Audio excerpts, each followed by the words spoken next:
before I let you introduce yourself, Danielle, one more thing is that Danielle's husband and I played hockey together. Okay, we didn't totally play hockey together, but we played hockey together once, which really was, he took me to the Caps training facility and we actually skated around on ice in pretty cool pads. Maybe I'll post that picture later. But welcome, Danielle. Thank you for coming on the show today. Thanks so much, Jared. What a great introduction. And that was a very momentous moment for Ryan as well, playing hockey with you. Playing hockey with anyone is really just his whole life. So I appreciate that plug. I don't think that hockey is a sport that people mistake for being easy. I don't think that's it. I think you're sliding around on ice. You know, you're chasing a puck that's super small that everybody else on the entire rink is trying to chase. Yeah. I don't even think I understood the magnitude of it when I watched Ryan just hit slap shots into the net that missed a little bit and hit the glass behind, and the sound of the puck just hitting that glass was mind-blowing to me. And then you know, for me to try it and have it slide like 5 feet on the ice was, I'm like, okay, these guys are serious. Yeah, there's a reason he hasn't taken me out to play. So you're much more privileged than I.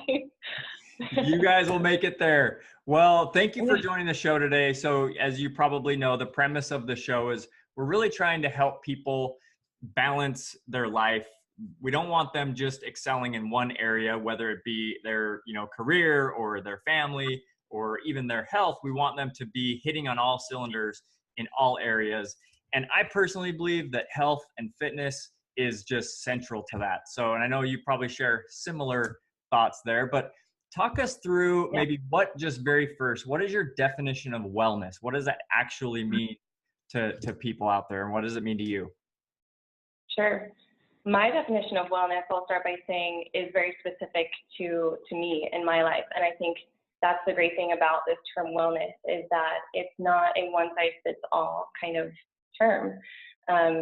We often use health, fitness, wellness interchangeably, but for me, my definition really of wellness umbrellas the realms of health and also fitness and so much more. So I think of it as how can you live a life well lived, and what kind of things can you integrate into this umbrella of wellness that help you live well. And that might not just mean a strict list of this is what I should eat and this is what I shouldn't eat and this is how often I should work out. It should also include things that, for my personal life, fostering strong relationships with those that I love and developing meaningful conversations with those individuals, as well as spending time outside and maybe reading a book for fun and not something that's required. Having this freedom to explore your life and bring balance, as you mentioned earlier, into what others might see as something that's a little more strict and a little more cookie cutter. What I love about the wellness industry is that it's really holistic and inclusive. How has it changed over the years? Because I feel like in the last maybe 5, 6, maybe 10 years, wellness has maybe taken on a new meaning. And I think it's probably encompasses much more now, but how have you seen it change as a student of it for years and years? How have you seen that change? Yeah, I'd even say more so than a change, we're really starting to recognize the term wellness.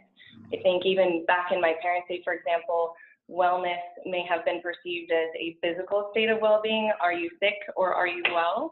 And certainly mental wellness wasn't as recognized as it is today.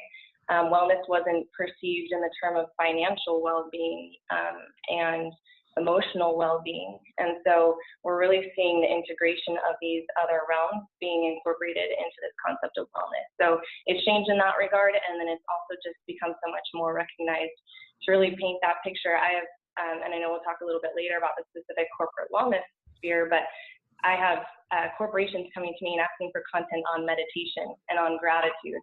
And that's certainly not what we would have seen even just 20 years ago in the corporate world. Yeah, totally. And I mean, I think I remember hearing early in my career that, these plants in Japan had, they had workers showing up and doing their stretches and their meditation type stuff first thing in the day. And I remember hearing and being like, oh yeah, we're going to be there someday. And now companies totally offer that type of a thing. They have those types of outlets. And so it's totally something that's here. Before we get into that, talk to us about your health and wellness fitness journey. Why are you so passionate about this? Yeah, my journey really started, as you mentioned, over 10 years ago. It probably started about 15 years ago. And it started from more of a place of ignorance about what health was, and no understanding of wellness in the holistic sense as we've just described. And it was founded on this idea of extremism and control over my eating and over my fitness, and creating what I perceived was the ideal image of health and the perfect body as far as I could create it, and so on.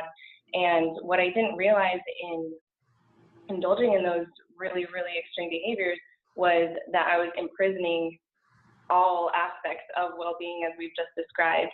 I was imprisoning my mind to this regimen. I was cutting myself off to fostering strong relationships, as I mentioned earlier, as part of my definition of wellness. And so that surely had an uphill road for me of recovery, and truly defining for myself what well-being is. So I'm extremely passionate about this idea of wellness in terms of freedom.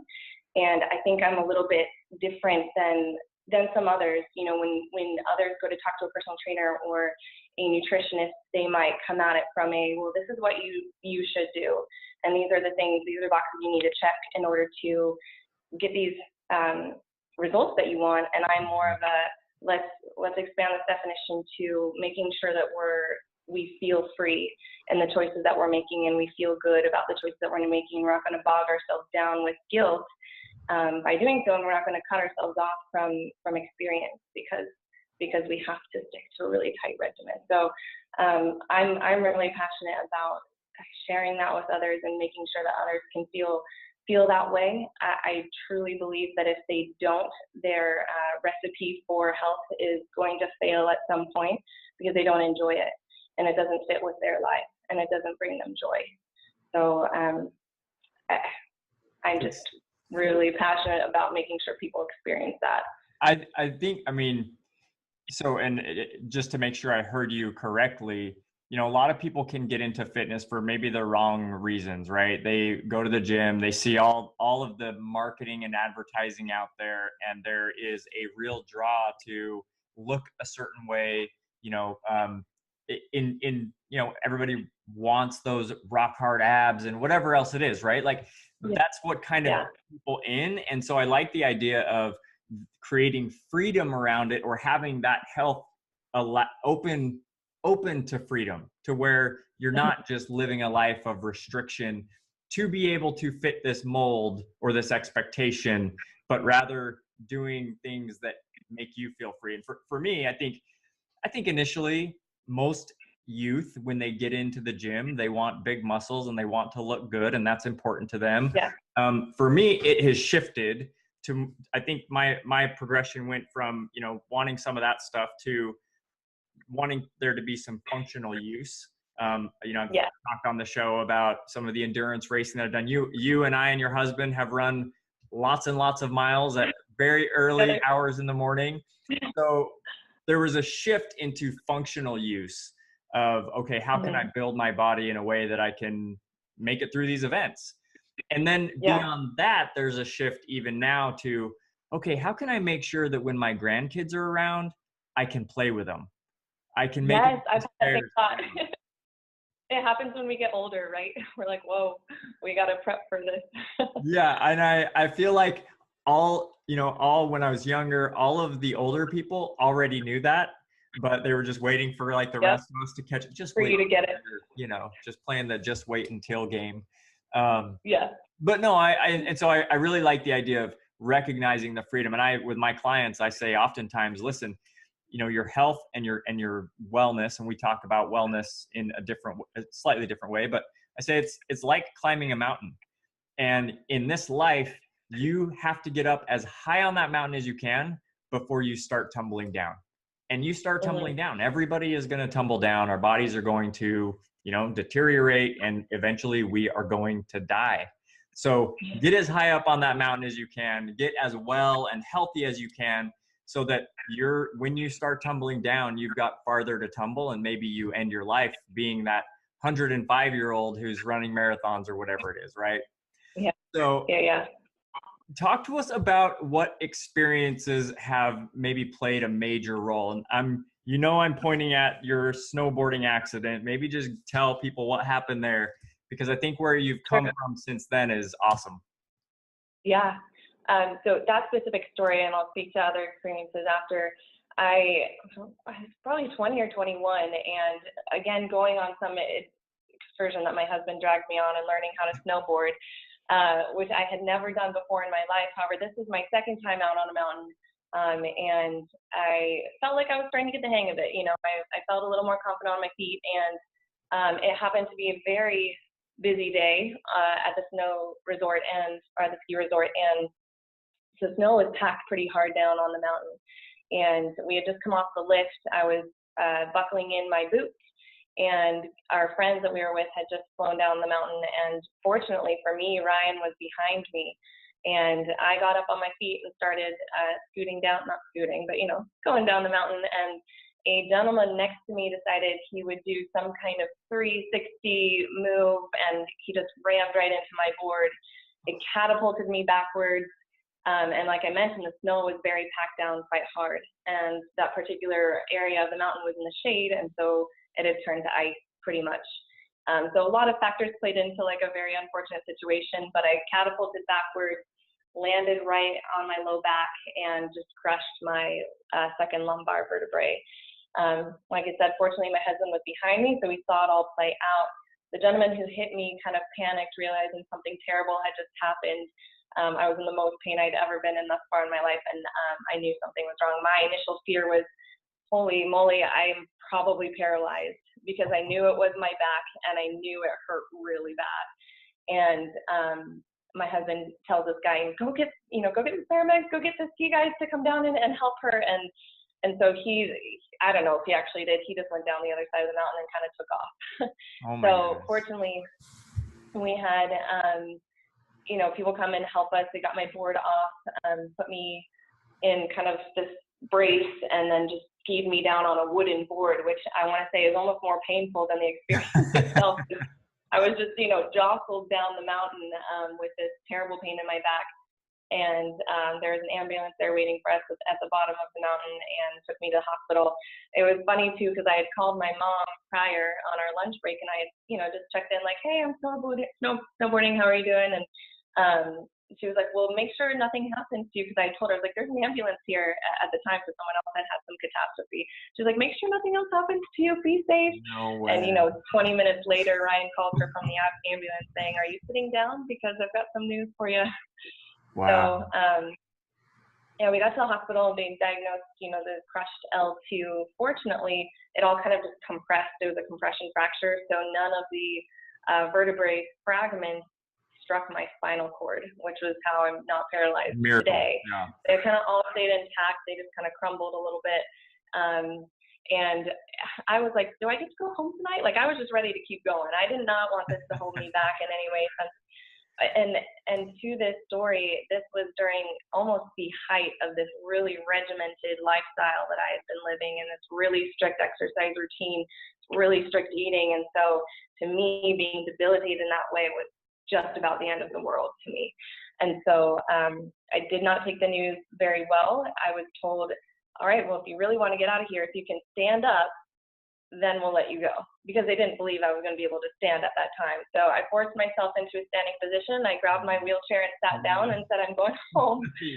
And so I was very determined to recover from that. And the power of mentality really played a role in helping me overcome it, because I was confined to a wheelchair and I was confined to a body brace that went just right below my collarbone all the way down to my hips. And so I couldn't bend over. I really could not move at all, and from my hips up. And so I found myself getting out of that wheelchair as soon as I possibly could. And my dear husband wheeled me around BYU campus, which is, you're familiar with, has a lot of uphills and not a lot of elevators, and carried me to classes and so on and so forth. I was in the middle of my undergraduate at the time. So Wow. the mental piece was the biggest challenge. Before we get into that, I just want to say, and everybody who's ever put a snowboard on knows fully that there is a moment where you think you've got it, you think you're feeling pretty good, and then wham, you don't got it. You're doing a face plant. In, you know, your case, it was somebody else hitting you. And then just to be clear, you broke your back. Your back was broken. Right. I know, that's so bizarre. That is so bizarre. And the thoughts that went through my mind before I knew the diagnosis were just really terrifying. But I'm really grateful for how things played out. It was a humbling experience for me. I'm curious to know how I would have handled it differently today. But back in that day, I really forced myself to get out of that situation, and as much as I could. So I did what yoga I could. And I eventually moved to a softer brace that was just really tight around my waist and wasn't as aggressive as the initial one. I was out of the wheelchair pretty quick. I could walk. It was just not very comfortable and probably not the best thing for the first few weeks. And I would go to the gym and I would walk on the treadmill and I would get what movement I could in. But yeah, the power of my mentality really pushed me over that trial in life. Yeah.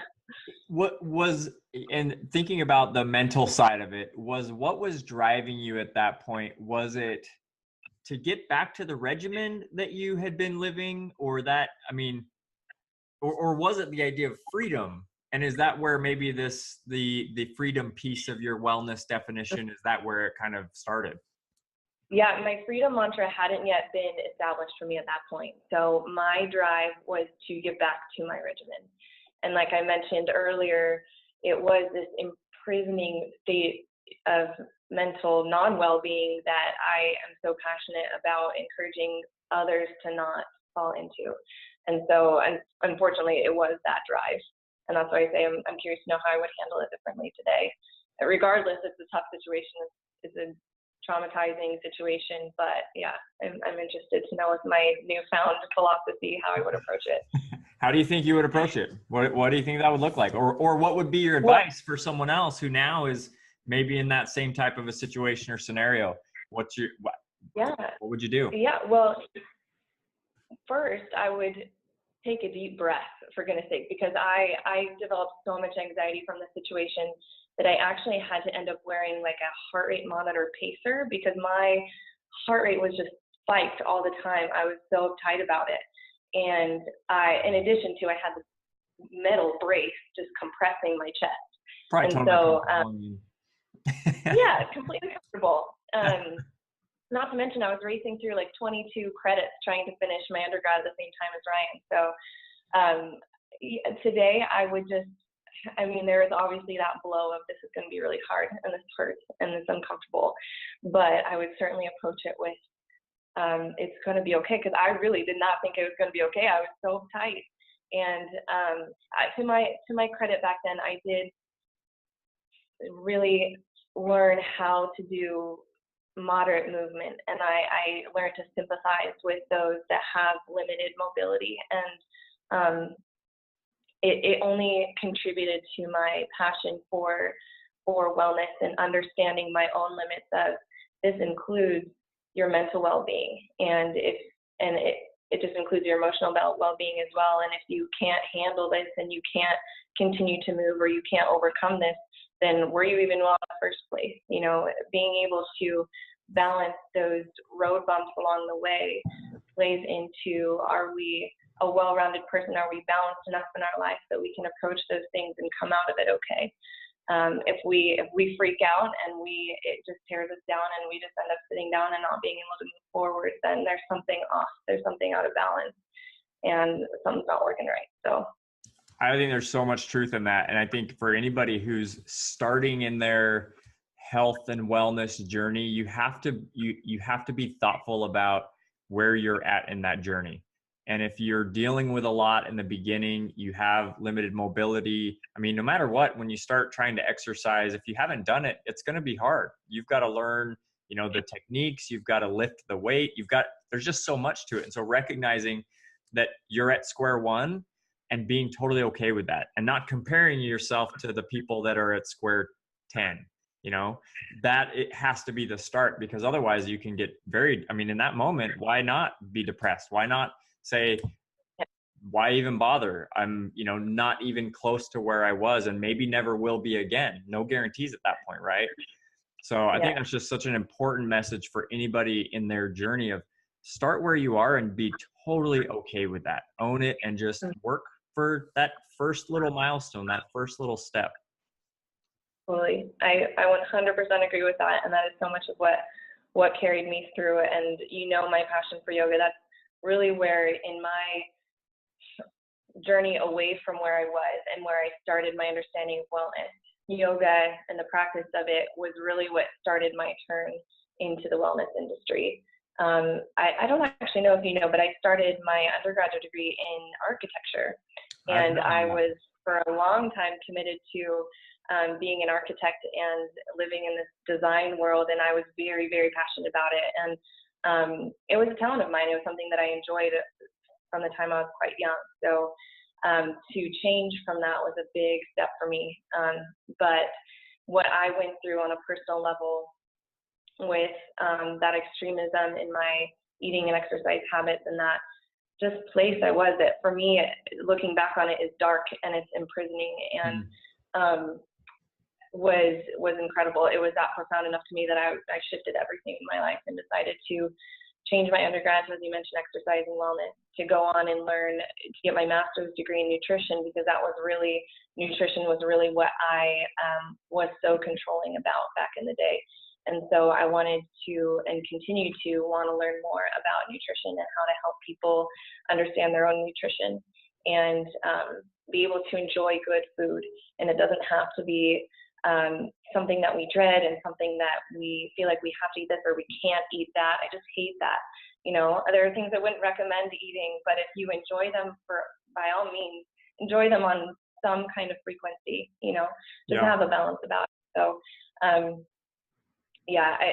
just back to your point about mobility, I would definitely recommend that anyone at any place starts a yoga practice, whether that's the physical aspects of a yoga practice or the emotional and mental aspects of a yoga practice, to help them understand their limits and help them understand not to compare themselves to someone else's journey, because that's what really taught me and helped me get to where I am today.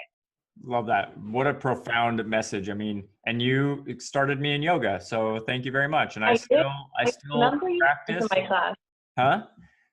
Yeah, I remember you coming to my class. You were training for an Ironman at the time, I believe. Yep. And I still, as I lead up to races, I up my yoga practice. I'm not to the point where it's just a steady thing all the time, but I'll eventually get there. So good. What drives you now? Because I know that you have run marathons. I know that you just recently had a baby who's now 1. Congratulations. She's freaking adorable. And I know that you are up at like 4 a.m. to teach group fitness. I assume doing some yoga teaching as well. What drives you now in that realm? What is it that pushes you? I love the people. I love the, as you know, and we'll talk about here shortly, I work for a corporate wellness company. And I also just love the face-to-face interaction of those in my fitness classes and those in my yoga classes. And I love being able to feel like I'm having an impact on their life and to see their progression. As you mentioned, I work with people that get up at 4, 5, 6 in the morning and are committed so hard to exercise before work and to change their life. I've seen in the few years that I've been doing these specific group fitness classes, people that have achieved so much and that have come from a state of being really overweight or just really unwell, or thinking, I'm not the kind of person to step into a gym and work out. Like, I'm not confident enough to do that, to feeling strong and empowered in their own body. And I love that. I love that so much. And I just, love being able to not only give that to them in the form of that exercise, but connect and network with them on what they did and sharing that joy. So that, I will say, it's so hard to get up at 4 a.m. almost every time. It does not get easier. I've done it for years and it does not get easier. But once I'm there, and I don't regret it one bit. It's really the people. Love that. And I think seeing people hit those milestones, I mean, we're in a similar space where helping people do what they thought they couldn't do is amazing. And seeing the confidence that comes from that, it just is like, it's what makes the world go round, in my opinion. And seeing people get that, check that box first thing in the morning, the rest of the day goes better. Unless you're super grumpy by like 6:30 because you got up at 4. And that happens. Because you got up at 4. Yep. Yeah, that happens. So let's shift a little bit and let's talk about the corporate wellness. Again, 10 years ago, it probably wasn't even a thing. If it was like that random, like hippie weird company that's doing it, right? So maybe give us just a really brief history of how corporate wellness became a thing and then what you do with it and why. Yeah, so what I do currently, as I mentioned earlier, is I'm a program manager for a company called Wellness Corporate Solutions, and we work with clients all across the nation, both in the public and private sector, to create wellness programs for their employees. And what I love about Wellness Corporate Solutions, their niche really is being able to customize a wellness program for a large group. A lot of other wellness companies out there have more of a standard cookie cutter definition of what an employee wellness program looks like. So as we know from my first definition of wellness and being able to customize it really to individuals, we work to customize it a lot to large employee groups. So as a program manager, I have that one-on-one interaction with the client contact to create a strategy around what their company's goals are, what they want to see for their organization as a whole, and then what they feel is really the area of need for their employees. So all the program managers for Wellness Corporate Solutions have a master's degree. They have that education and then experience and expertise to really work hand in hand with the contact to create a customizable plan. What are some of those goals that a company comes to you with? I mean, they come and they say, hey, we want to see, is it a business result? Is it like, what are their objectives as far as what they want for their employees? What kinds of things do you hear? Sure. So coming into it, to step back a little bit from that question, so coming into it, we see a couple different reasons why employers might be turning to wellness. One, research is starting to show that millennials are looking to companies that offer wellness programs as an incentive. So some companies use that as a recruitment tactic. Others see that inherent value, which is really the ideal customer when they understand that inherent value of what it brings to both the employer and the employee. So the employer will see or understand rather that reduced absenteeism and the increased productivity that comes from an employee that feels the safety and wellness inherent in their organization. And so we see that as a reason companies come to companies like ours. Also, there's a cost saving. So employers might be looking at it from gaining that cost savings over time and working with their insurance company to offer this to their employees. That makes sense. And so are they wanting, I mean, in some cases, are they saying, hey, our employees are tired all day, or they're standing all day and we need something for that? Or I guess maybe break down what are the components of the wellness programs that you might work on with an organization? Yeah, so one of the challenges for us is that all the groups we work with are so incredibly different. We might be working with a company that's all field workers, and so they don't have access to a computer, and they don't have an email account. Others might be sitting all day long at an office desk. So we really get a wide range of groups that we work with, and the goals, which is why, one, we want to offer a customized program, because what works for one is not going to work for another. So component-wise, Wellness Corporate Solutions is a certified lab. So one thing that we offer is on-site biometric health screenings to employees, which is a way for them to get a free screening, understand their health outcomes. Those health outcomes are, their cholesterol, their waist circumference, their BMI, these things that they might not understand or know what it is personally for them. And then we also have a team of health coaches, and all of our health coaches are registered dietitians. So one of the components that most clients we work with really integrates into their program is these biometric screenings. And we work to then promote the health coaching as either a component after the screenings or a campaign to run once the screenings are over, that they have that one-on-one with the health coach, can discuss their results and understand how they can improve from there. Wow. So those are two components you might see. Most, if not all, clients that we work with love challenges. So one of my favorite things to do with a group is to implement a challenge. Steps challenge tend to be the most popular because it brings about that sense of competitiveness, and people in this day and age have a Fitbit or an Apple Watch or something where they can track those steps and get really involved with that. So one company, for example, I'm working with, one of their goals is movement, to just get their population moving more. Another highly used goal that we see is prevention. So encouraging employees to see their primary care physician, to get their preventive visits done, to understand their health in that way, in addition to the screening. So prevention is a clear and obvious goal for employers to want to make sure that their employees are having those face-to-face interactions, and then down the road they're able to lower some of the claims that they're seeing come in because maybe an individual sees their doctor and realizes they have a health condition that they're then able to overcome or catch ahead of time and work on. So you guys are doing a lot of education, as well as maybe creating some outlets for people to exercise more, meditate, have some of that movement type stuff.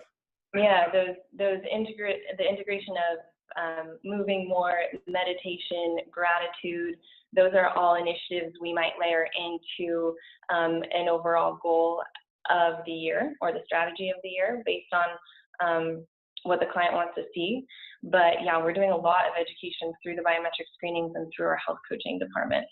That's incredible. Can you give us some examples of, like, maybe just some, and you don't have to tell us who the clients are. I know you work with huge clients, but can you give us some examples of, like, where you've just been so impressed by the results of a program, or, you've seen change really happen in an organization as a result of a program? Yeah. Anything come to mind? One thing that comes to mind that I had a lot of fun with was one of my groups noticed that blood pressure was something on an aggregate level that their employee population needed to improve. And so an example of how we would use that and then strategize on that idea is we created a blood pressure campaign. It wasn't part of the incentive program as we had first created at the beginning of the year. It was a one-off initiative of like, hey, let's do what we can to focus on this outcome that we want to see improve. And so the client purchased blood pressure monitors for all their locations, and they're actually quite cheap. And we added what we called it a well flash, but it was really bonus wellness points for taking your blood pressure 3 times a week for 2 weeks. So it was nice and quick, something that people could commit to. 2 weeks, you don't want to drag it on too long. And they came to the wellness room, or if they were a remote employee, they had their own blood pressure monitor, and they took their blood pressure to become more aware. So awareness is another goal we might see, but in this case, it was let's make people more aware because we really want to improve this metric. And they saw so much success from it, and people gave really great feedback and told them, like, hey, I had no idea what the blood pressure ranges even were, which actually recently changed from the American Heart Association. And I'm just so glad that you provided this information and told me how to go about this. So we saw a good success from that, and want to do it again later in the year, just because repetition is always helpful. But yeah, that's one thing that I love doing, when we're able to, 1, see their screening results, or 2, just hear feedback from individuals on, like, hey, I really loved the meditation challenge, and I had no idea that stress was related to my blood pressure. And And by doing this meditation challenge, I saw my blood pressure lower over time. It's awesome. People So, are getting healthier. yeah. What are the core, I mean, I imagine you guys probably have lots of research and kind of how some of this stuff impacts, but what are the strongest correlations to having a really good wellness program within your organization? Is it engagement? Is it productivity? Is it, just people that are happier and nicer? And what is it? I'd say it's a lot of that. So it's really twofold. So the employer themselves have the benefit of, one, the cost savings. Two, they have that reduced absenteeism, which is a huge thing to hone in on. For the employee themselves, the benefit is so immense. There's increased presenteeism on the job. They're more tied. I think so much the culture and they're tied to that better culture just drives them to be better at their job, drives them to show up and be more present and more invested in the company as a whole. And so that increased productivity is paramount for these wellness programs, in addition to the cost savings that the employer sees. But I would say that's, in my opinion, number one. And in addition, for the employee, the benefits are you're giving them the resources to become healthy and then stay healthy. And so, I mean, that's invaluable, as you and I both know and recognize, but giving them those tools. And then there's often added incentives for the employer, right? Like we usually offer, or the employer rather offers maybe a reduced insurance premium or additional paid time off, or maybe a gift card reward for completing X activities. So the employee gets that fringe benefit of not only improved health, but maybe some extra cash in their pocket for doing what they were encouraged to do. Yeah. And I mean, that makes obvious business sense, right? Your employees are not as sick as they normally are. Hopefully they're more educated, living healthier. So they come to work more. And when they're at work more, they probably do more work. And then, you get more productivity. And I know all the time I hear, people complain about employees not coming to work. And part of that is totally the culture and, the morale of the company. But another part of it is people being healthy, being able to come to work. And nobody likes to sit next to the person that's like, oh, Exactly. and you shouldn't be here, and then there's that employee that it's every single week that they're doing that. And so it definitely takes a toll. So I know you work with large organizations, but let's just think smaller. What can a small company do? Shrinking it down. They're hearing this, they're saying, man, I really would love to help my employees be healthier. What are some just simple, small things that an employer can do? Sure. So I work with groups of various sizes and various budgets. So it's definitely something that I still do on a regular basis is try and be creative with what those organizations that you're speaking to can do. First, I'd recommend sending out a needs and interest survey, right? Because then when you're creating a strategy for your group, you have targeted information from your employees on what they're interested in and what they feel like they need. So that would be my first recommendation for a smaller scale operation. Next, creating culture change is free. Like for example, with WCS, we have a rule that we end all meetings 5 minutes early. Sometimes we can't adhere to that rule, but it's in place as a culture piece to say, hey, before your next task, before your next meeting, take a 5-minute break, grab your breath, get your thoughts together, and approach whatever you've got to do with more presenteeism, right? Another thing that we integrate into our culture that other companies can do, obviously for free, is sit breaks. So at WCS, that might be in the form of a Tabata, it might be in the form of a 10-minute meditation, a department walk outside, but offering those things to help enhance the culture are really meaningful to employees and also at no cost. The other thing that a lot of companies can take advantage of is their internal resources that are already there. So there's vendors within their organization, maybe their EAP contact or their insurance provider, that are willing to come on site and do a seminar or a lunch and learn about various health topics, and that's typically free. Outside of that, there's the opportunity to look at local gyms or like maybe a local dermatologist, a local organization that's looking to grow their company and would be more than happy to come on site and offer a free class or a free informational session. So those are just ways to kind of start brainstorming the discussion around a smaller budget, but there's certainly a lot that you can do even without a lot of money to do it. It almost, and I'm maybe going way off here, but are we seeing laws change to require companies to offer these types of programs? Because as we're talking, it almost feels a little irresponsible for an employer not to be thinking about some of these things, right? And Good. I feel that way after this conversation. Yeah. No, we're not seeing laws requiring that. I think it's just, as we mentioned at the beginning, the value on investment, and that's really what WCS likes to promote, is the value on investment and the return that they'll see in terms of preventive care. Wellness programs aren't out there to necessarily heal a population from whatever they might be experiencing, but rather to prevent and offer value and increase productivity to a workforce. For people that are in an organization that doesn't seem to have that culture, doesn't seem to have that wellness mentality, what are your recommendations for that person to kind of start a movement?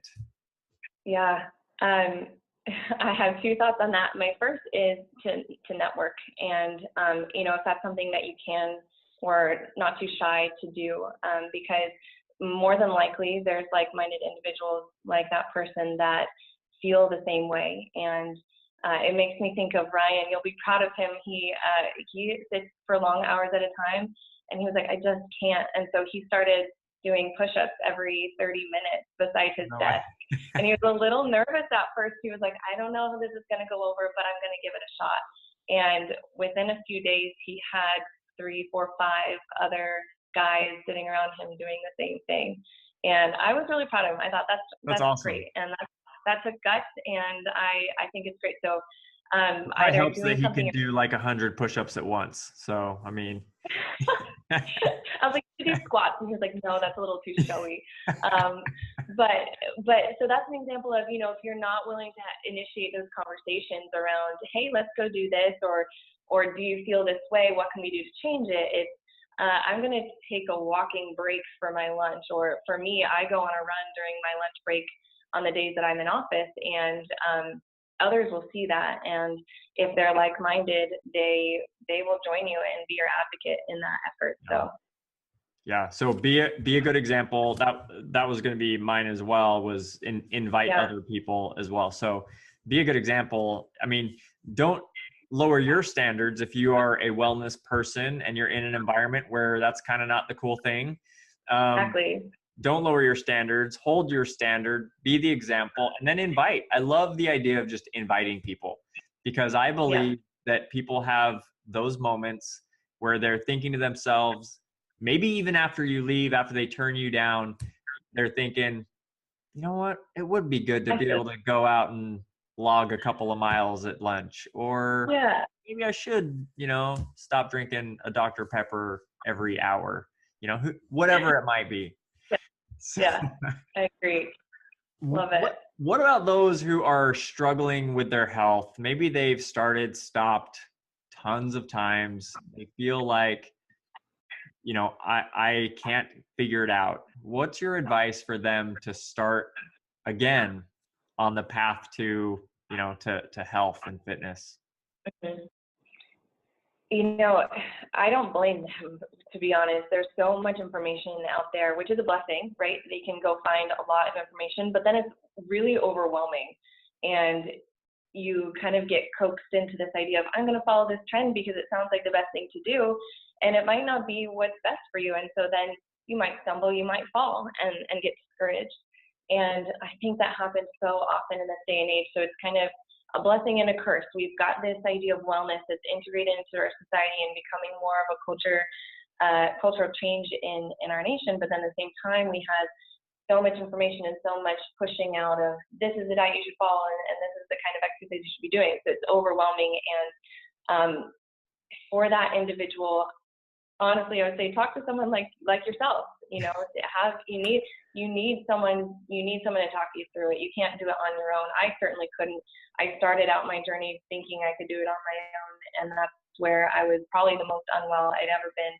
The joy has been found from connecting with others and feeling that enrichment come from understanding it's not something that has to tear me down. I just have to define what it is for myself that makes me feel well, that helps me live a full life, and that has those health components to it that give me a well-working body and a balanced mind and rich relationships. So they've got to start by defining what that is for them, and then making sure that it's not overwhelmingly strict, but that they're able to make it happen, or you're never gonna not fall. Yeah. Amen to that. And I would actually just have them talk to you. So I would just send them your way. So don't talk to me, talk to Danielle. I could start talking more about so many more specifics of yoga is the first thing that comes to mind. I just want to put a plug in for it again, not only from the mental aspect of it, but if you're an Ironman runner, if you're a marathon runner, if you're a strength trainer, if you're just looking for some more peace in your life, if you're looking for a place to start on your fitness journey, pop into a class and understand the myriad of benefits that are available from it. I think a lot of people have a perceived notion of the practice of it's like I can't twist myself into a pretzel. It's not something I should do. Yeah. It's not what it is. So another thing I'm passionate about is reversing that stigma. But I think we hit. I hope we answered all the questions that you had, and you feel resolved on the employee wellness front. I think we made that good and clear, and I'm just grateful for the opportunity to share what I did and to express it. You are awesome, and I'm even, you know, as we're talking, I think sometimes, and you may be able to, you work for a company that is aimed at helping people get healthy, right, and get well. You are an avid athlete in a lot of different ways. And I'm in a similar boat where I don't find it hard to find the time to exercise or be healthy. I can always eat less ice cream. I could drink less Mountain Dew. Those things happen. But I think sometimes when we are in that world, it's hard for us to be really almost forward about it. But I want to just be really clear, like, people have to stop making excuses. And they have to find something to do to regain your health, to maintain your health, to advance your health. And so I don't want to dance around the idea of, like, we definitely want people finding the right mix for them, whatever that might be, meditation or yoga or hiking or running or riding or strength training or any myriad of things. But it is not something that's optional. In my opinion, it has got to be done. And so I know that people are busy with their jobs. They're busy with their families. They're busy with just the stress of life. But make this a priority. Find a way to prioritize your health, your wellness, because as we've talked about, the downsides of not doing it are too significant. They're too significant. Yeah. And if they can find ways to make it a priority and do things that they enjoy, then that's the recipe for longevity, right? And continuing that habit and continuing your progression in your own health and fitness. Because if they try and commit to it and they just don't enjoy it, it's just, you know, it's going to stumble. And I 100% agree with you to make time. I've learned that more than I've learned that over the last 10 plus years, just in the last 12 months of having a baby. Kids don't complicate things, do they? Yes. Gosh, the darn child. No, I'm just kidding. Yeah, it's been eye-opening for me. And there were definitely times where I was like, well, not going to happen today or tomorrow. And, you know, I do want to say that is okay. If it's still a priority, it'll happen the next day. And there has to be that flexibility and understanding of, don't beat yourself up and don't tear yourself down because something happened, because something's always going to happen. Yeah. But keep it a priority, as you said, and you'll have the path for maintenance. But, you know, don't start small, be consistent, make it a priority. Mm-hmm. So yeah, maybe not every day. You don't need to be 7 days a week doing it all, but make it a priority in your week. How many times do you need to be going to feel like you're on top of it? and then figure that out and make it happen. For sure. Well, Danielle, you're awesome. Thank you so much for coming on the show and sharing with us. Any last thoughts or anywhere where people could connect with you if they were interested in that? Yeah, absolutely. My social media, which is how we all connect these days, isn't it, is just my name, Danielle Teal, in all forms. So I would love to connect with anyone that has additional questions. I love talking about this, so I'm here as a resource. Okay. Well, we loved having you on. I loved having you on. We will definitely have you on again. So thanks for the time. And thank you. Everybody, no matter what your business is, go out there and own it.